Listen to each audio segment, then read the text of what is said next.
What in all the realms of Sade is that thing? Coley yells at Kanan as they run through a laboratory hallway. An enormous, bizarre, deep rumbling roar is heard reverberating throughout the space lab. I don't know. It started chasing after me as soon as I broke this kid out of the containment I found it in. Kane yells back, hitting his shoulder on a wall as they round another corner in the hallway. A giant explosion rocks the space lab. A voice suddenly comes over the intercom. My, OD-13-1, you certainly like to stick your fingers where they don't belong, jamming them into old Uncle Remy's cookie jar to take whatever you want. That's not how the cookie jar works, kiddo. Remy's voice laughs through the speakers. Abel, my blessed servant, kindly dispose of your predecessor and place the experimental subjects back in containment, if you would be so kind. The enormous, bizarre bellowing is heard again in answer to Remy. At least we know the name of what's chasing us. What did that madman mean when he called you predecessor? Coley asks as they continue running. Before Kenan can answer, Remy interrupts through the intercom. Oh, and that was your spacecraft exploding just a second ago. Couldn't have you leaving now, could we? The intercom cuts off Remy's laughing. They stop running and Coley begins swearing in his native tongue. How are we supposed to escape now? Kanan's mouth hangs open in disbelief. Everything he had collected so far had been in his spacecraft. The spacecraft was the first home he had actually been able to call his. That bastard! Kanan exclaims. Coley looks confused. The translator chip didn't work on that word. What did you say? An old Earth word. Don't worry about it, Kanan says as he attempts to suppress his writhing emotions so that he can think logically about their next plan of escape. Static cuts through inside Kane's head. A man's voice breaks through. Hello? Can one of you hear me?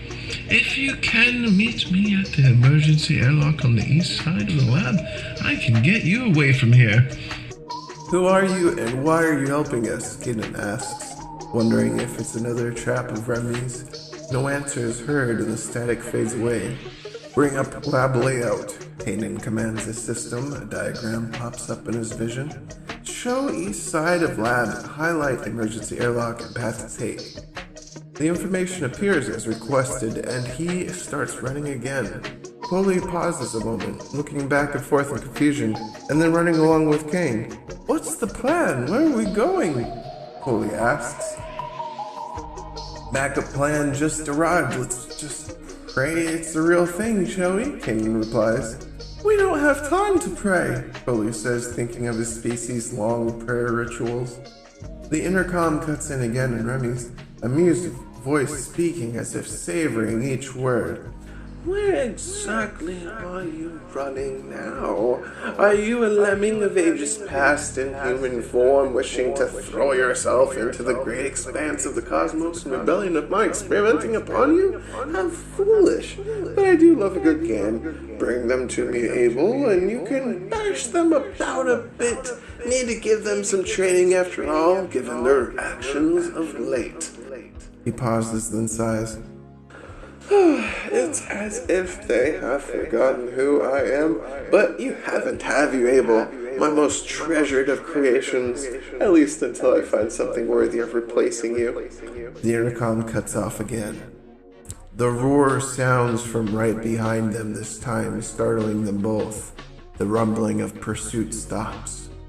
Kanan, with his extra liquid metal arms, coming out to carry the child he had found in containment, and Coley, the research subject he had saved from the same room as the child, both turned to face their pursuer. A heaping mass of muscle and machine faced them, its face mangled beyond comprehension with electronics, shoved into and coming out of every orifice in a most disagreeable way to be viewed by any creature, other than the Gitsuts civilization that adores all things mangled and disgusting. Remy's voice sounds from the intercom. Speak, Abel! The beast opens its mouth. Kanan and Coley prepare themselves for a giant roar.